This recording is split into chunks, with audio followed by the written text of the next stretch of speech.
previously on the Elevate With Us podcast. It's Shandell. She's one of our realtors, and she's a really great story. Get in the car, my brand new car, super excited. Like all super the way excited. to Pensacola. Don't have my military ID.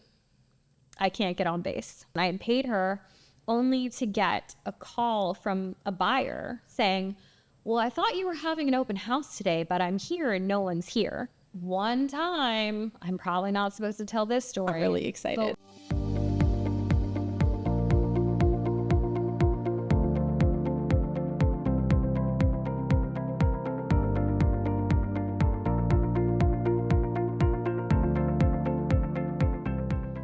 One time I did, oh my gosh, it was a flip that we were doing. So we flip houses now. Right. So you guys also, so not only do you help sellers maximize the profit on their equity, but you also once we figured out flip homes yourself. Once we figured out that we kind of knew what we were doing, yeah, we took a job. I mean, our first flip was it's awful. basically a formula, right? Yes. I mean, you can basically, I hate to say that it's a formula, but it is. You're like, if I buy the house for X, I think I'm going to put Y into it, which means I got to sell it for this. And okay, there's enough fudge room that it should be okay. And it really, I will say that I'm super glad to have all the experiences that I've had, because one hand definitely feeds the other. Okay. In having done all these projects for these sellers, we've cheated the system a little bit because we know what works, right? Sure. Like, well, this worked in that house. So if we bought this house for this, and we know we spent that on that, and then this, and then our profit is this. I don't think you're cheating the system. You're leveraging your experience to make money, which is what you should do. One hand has definitely fed the other. So we've been super blessed, and I know that it was that's a blessing. Mm-hmm. But in one of our flips, in an attempt to save money, I was like, hey, you just paint those cabinets black. And that feels like a no-brainer. Right? I think it sounds amazing. Yeah, sure. Because you could go to the store and you could pick out black paint and it would be fine, because black is black. It's just one color. It doesn't have shades like white. Unless you're colorblind and you pick up a shade pamphlet book and you accidentally buy eggplant instead of black paint. It was purple? Yeah. You had purple cabinets? He couldn't see the red or something in it. And so he thought it was black. No, we had an eggplant kitchen. Uh-huh. And it was dark enough in the kitchen that you didn't even notice that it was eggplant until you got up on it. And so I thought I was going crazy for a while. I was like, they're not purple. There's no way they're purple. Like, he definitely bought black paint. I'm crazy. I'm losing my mind. And finally I had to send 7 swatches to 7 different people. And I was like, what color do you see? And it was eggplant. And then I found the swatch at Sherwin-Williams. Wow. And it says a dark and moody purple. A dark and moody purple. I must say, I love the description of a room being moody. Mm-hmm. Yeah, sure. Until it's your kitchen. I don't know if I want a moody kitchen, And but I'd like eggplant. a moody bedroom or a bathroom that's moody. It'd be fun. Sure, but yeah. All those things probably, but not an eggplant kitchen. So what did you do? Did you paint them black? Oh, yeah, that was rough, because So you'd already painted them. we refinished them, and that's a lot of work. So everyone always thinks I'm going to come in and I'm going to slap some paint on the cabinets and it's going to look great. Painting cabinets is the hardest thing to do. It's a thing. It's not what you just said. People assume that they take doors off, they put them in their driveway on paint, whatever, and they paint them. Mm-hmm. And when you do that, they chip and they look like crap. You didn't scrub all the grease off, from so the it years doesn't of even frying. paint even. It's yeah. You can walk in immediately as an agent, right? And you're like, and they DIY'd the cabinets. Yeah. They're like, oh, freshly renovated kitchen, and you're like, what color is that? Drips and all the Yeah. Mm-hmm. Yeah. So painting cabinets is a really hard thing to do. And he had spent, I want to say it was a 2-day project. Nice. Making them the perfect state of purple. Days, taking them down, sanding, degreasing, priming, painting. 2 whole days. And then reinstalling them. Mm-hmm. Yeah. And then I walked into the project and I ruined his week. And to be fair, he made me repaint them. So it's not even like he had to redo the work. I did it, but he was. So then when you had to repaint them, did you have to just sand them to repaint them? Because they were already degreased, or how does that work? Sanding. Okay. Super light. I'm going to be honest with you. I probably didn't sand them. we'll just pretend like you did. Yeah, because he had done it. Like he already done all really hard stuff. I just considered that I was putting like the extra. You're top just putting coat. the top coat because you probably only needed one coat then. Yes. So that wasn't too bad. So he did the grunt of the work. Yeah. You did the finishing work. Indeed. So that's why he doesn't go to the store and pick things out by himself anymore. That's one and done. One and done. Yeah. Lesson learned. Yeah. Do not pick out colors. Don't pick out colors. Oh my gosh. No, really. Like he's not, that's like the one, he's not allowed to do that. Yeah. The one time he was doing a paint job for another realtor at Realty One Group. Okay. Actually, I don't know that she was at Realty One yet, but she is here now. Okay. And he was doing a paint job for one of her clients who had just closed. And they're both colorblind. Like my husband is colorblind, and the customer client was colorblind. Yikes! And they sat there with the color wheel. What are the chances of that? It's so low, so low. So both males? No. She was a female, which is like the rarest. That's why I asked that. Yeah. I don't know if you know this. I used to teach biology, and genetics was my favorite subject, favorite thing to teach. So, colorblind females are like not often. Thing ever. Yeah. Yeah. They're both colorblind. So they took the little color wheel out and they just kind of picked and they did their thing. And I showed up like day 2 and she must have read it on my face because she was like, I shouldn't paint the rest of this house this color, huh? And I was like, ugh. You're like, do you really like it? She's like, I can't see it. It looks great. And then she was like, no, I don't know if I like it because I can't see it, but I think I might not like it. And so we sat down and we picked out, and it ended up being super beautiful. Like we have pictures of that house because it turned out. Oh, it was literally the blind leading the blind. Yeah, like literally. Yeah, the colorblind leading the colorblind. Yeah. And, wow. So we picked out a new color that went with the other color, and it ended up working out perfect. But.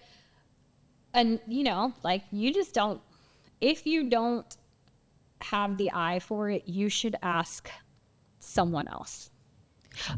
I agree. I will say I do not have the eye for it. I do not. I know when things look pretty, but I maybe can't pick them out. Yeah. And then I just like certain things. So I'll just be like, hey, can we include this somewhere? Because I just like this. Yeah, no. So, I mean, I think, especially with colors, you have to be so careful in our industry because they're so like you could really turn away a buyer because you have the wrong color blue wall. So. Yes. I don't know. Did I ever tell you this? The house that I live in, you've seen it. I have that shiplap wall. Mm-hmm. Did I ever tell you what it used to be? Mm-mm. Baby blue Venetian plaster. Oh wow. Like so did you shiplap over it? Yes, ma'am. Yeah. Because you can't get it off without destroying the drywall. No. It's like a 12-step process to unvenetian it. Acid wash, sanding. I would love to see the original pictures. Oh, I'll find some for you. Don't worry. Yeah, so they were baby blue. And Venetian plaster is super cool, very expensive, kind of luxe, except when it's baby blue. Yeah.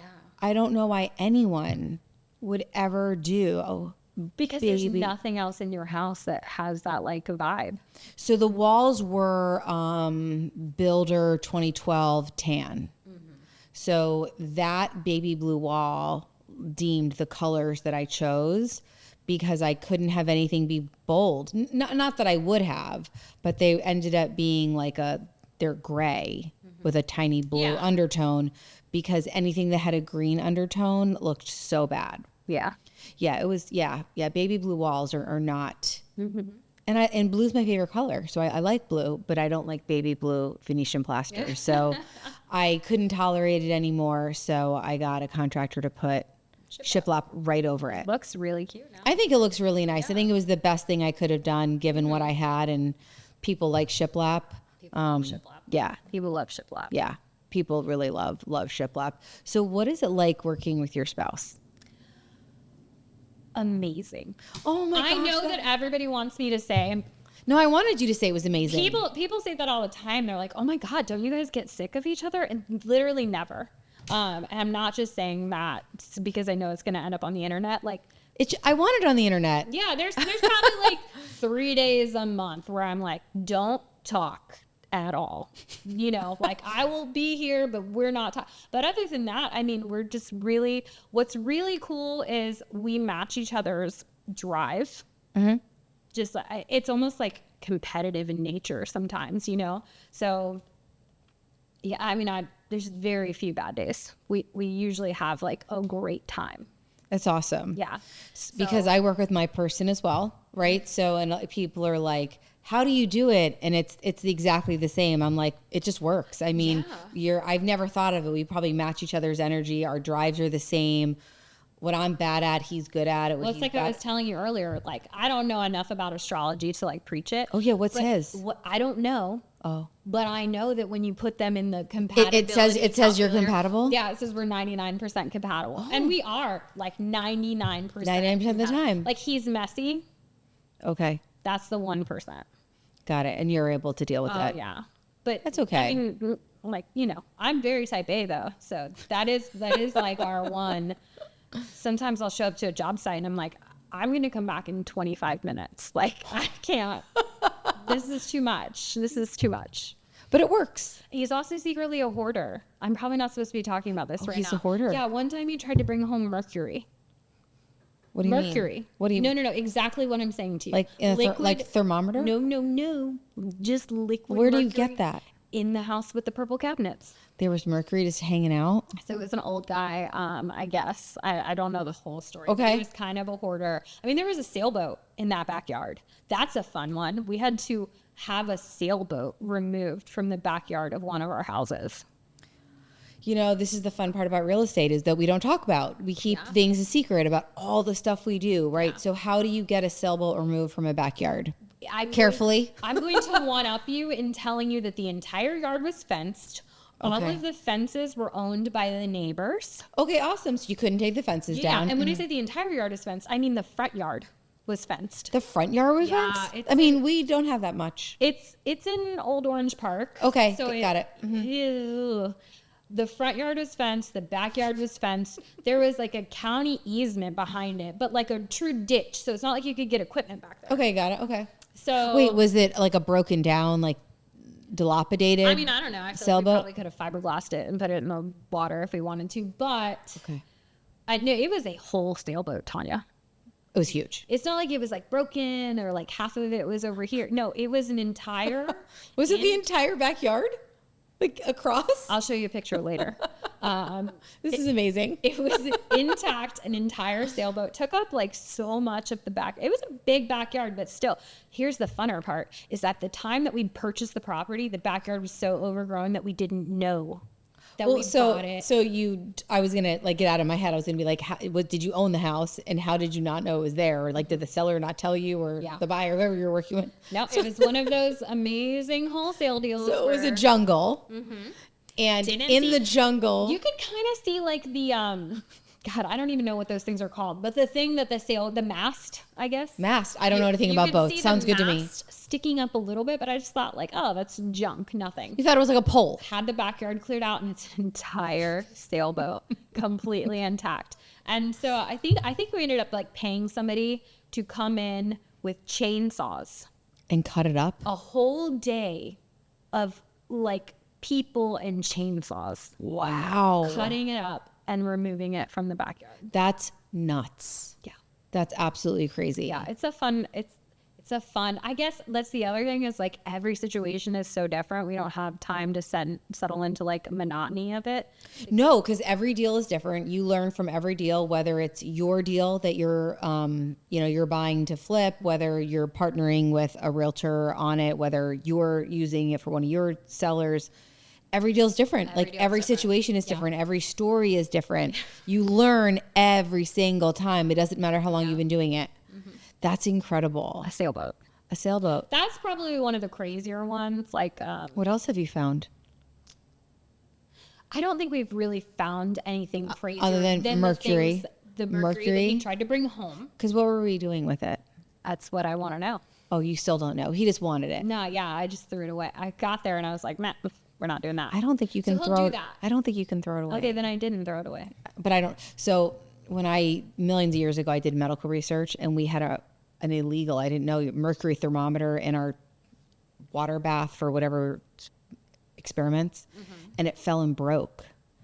and the whole lab had to be shut down. But how cool is the mercury? Oh, because it like bubbles. Yeah, it does. I will say it was like really cool. So the best part was that they came in hazmat suits to clean up the mercury, and they cleaned our shoes with Windex, and they had a meter to measure the mercury. Guess what? Guess what Windex has in it?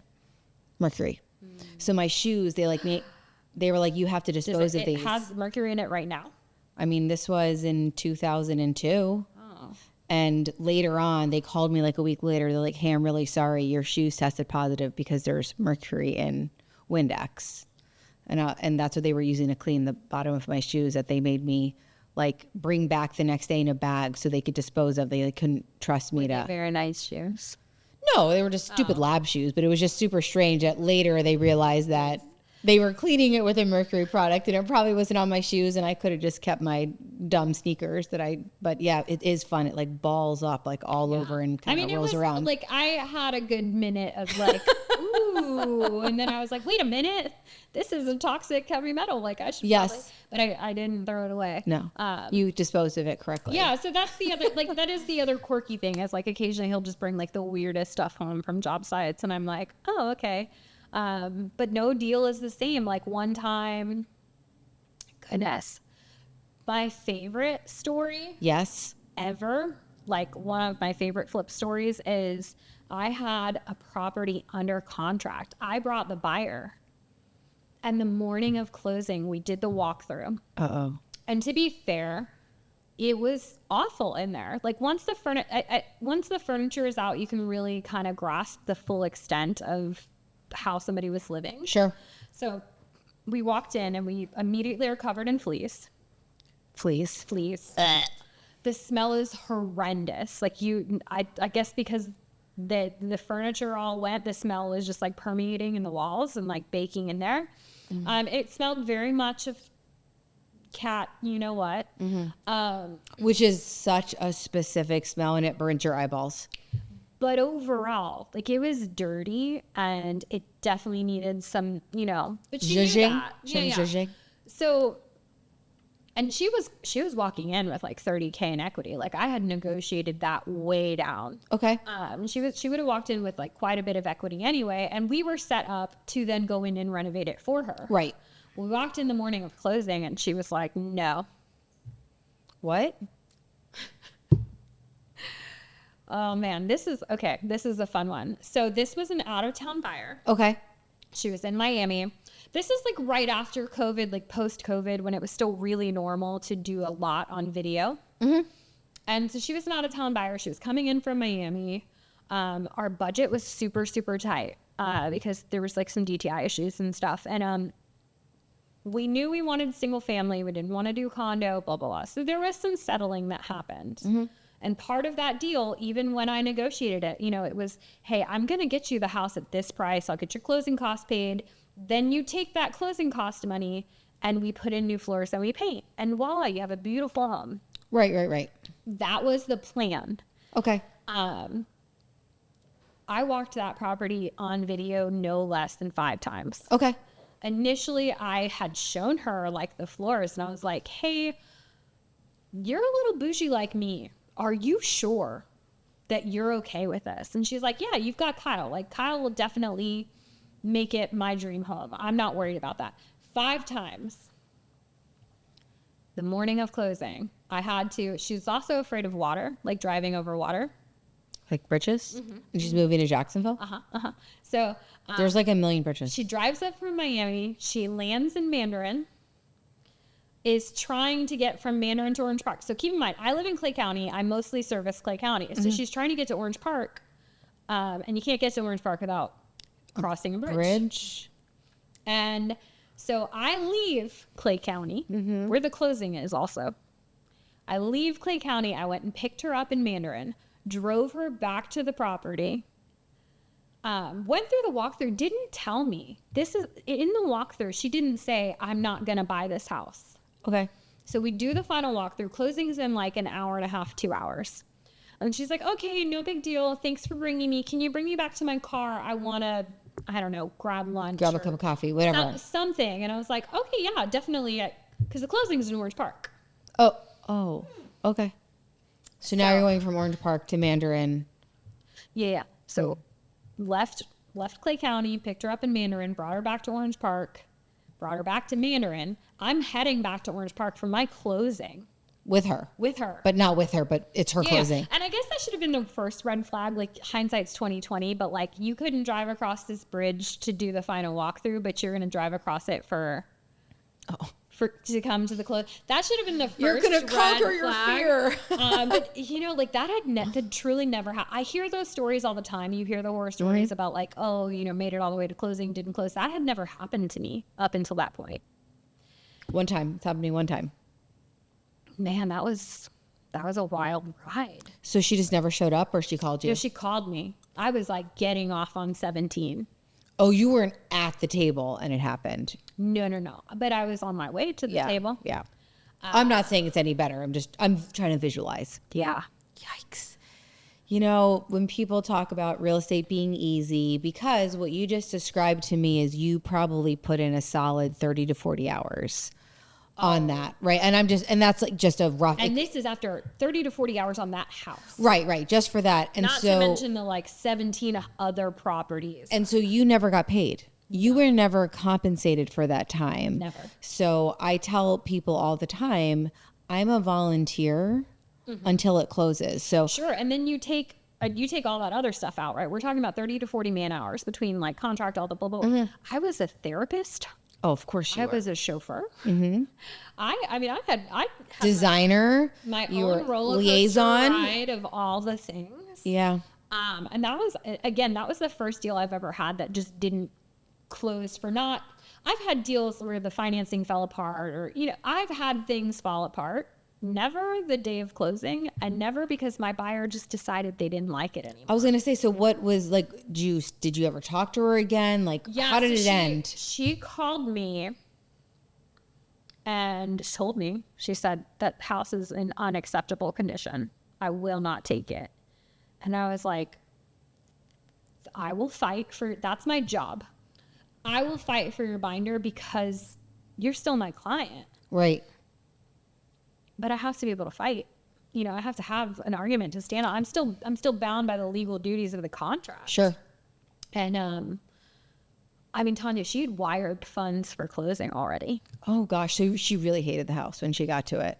But it would have been great if she had just stuck the course. It would have been just fine. So she calls me, I'm getting off on 17. She's like, the house is unacceptable. So we go through this whole thing where I'm like, hey, you know, take 25 minutes, go get a coffee. Like, remember, you're going to paint it. We talked about all this. You knew all this. This is going to be a very hard sell for me. I don't want you to lose your binder. Called me back literally 3 minutes later. And she was like, no, just give my binder to the seller. Oh, wow. She said and she was at least thoughtful and conscious enough that she said, it's the least I can do. So she kind of knew she messed up. It's so, you know, it's so hard. She obviously didn't understand, or whatever, for whatever reason, the condition, even though I know you showed her. And I think it looks worse on video often than it does in person. But I think the smell really didn't help. And the fleas. Remember, we did get covered in fleas. So there were definitely some factors where I would have fought for the binder. Right. They didn't leave the washer and dryer. That was in the contract. So I thought like slam dunk, I'm getting this binder back. Right. And then she called me back and she said that. And then from that phone call, I have never heard from her again. I was just going to ask what happened. I have reached out so much. I never heard from her again. So, you know, it is what it is. Somehow the seller got my phone number. Uh-oh. I don't want to sell the other agent out. I don't want to say that's what happened, but somehow the seller got my phone number, and she is, I mean, rightfully so. Pissed off. She'd moved to like Minnesota with her like 4 large dogs in a camper, like just was waiting to close on her new home. So she could buy. Yeah. And she's just irate. Yeah. And I'd never been in that situation before, and I'm irate, and I'm so disappointed, and I'm so sad for this woman, and I didn't even think about it, and I said, well, I'll buy it. And she said, what? And Did you? And I said, I'll buy it, but I can't buy it for that price. And I said, but I don't want to be unethical either, because I want you to know that I already know what your house appraised for. I just can't afford that, but I don't want you to not be able to move and all the things. Wait, did you really buy it? I really bought it. You really did. We really bought it. And you flipped it. And we flipped it. And was it a successful flip? And I made more than that commission would have been because it was like very, very low dollar. So, I mean, it all ended up working out in the end. Wow. And so you like saved the day. So yeah, literally. Yeah. I had like. But you know, it's so funny. If it hadn't been you, like if I had represented that buyer, I'm not buying the house. It isn't even in my life plan. Like I'm not opposed to flipping. It's just not what I want to do with real estate. I did not want to flip that house. I did not want to flip that house. We had just, I mean, I think we were maybe like a couple months out from our previous. No. We had a flip. Oh, you already had one. Like we were working on another flip at the time, like a very expensive, very extensive project. Oh boy. Like had to come away from that one. And thankfully, I think it was only like a 4-week project. And we flipped it and we sold it. We have been super blessed in that I haven't had a bad experience yet. I don't want to say that it's not possible, but typically our flips are on the market about a week. So it's a really cool, like clean entry exit situation. But man, it's a wild story. Wild ride. Super, super wild ride. This is so fun. I love what you can offer both buyers, sellers, and other realtors. It's just amazing because your experience really leverages everything that you have to be super successful. Thank you so much for coming on, Shandell. You'll have to come back. Maybe we can convince Kyle next time. Maybe. What do you think? We'll see. Thanks again. Yeah.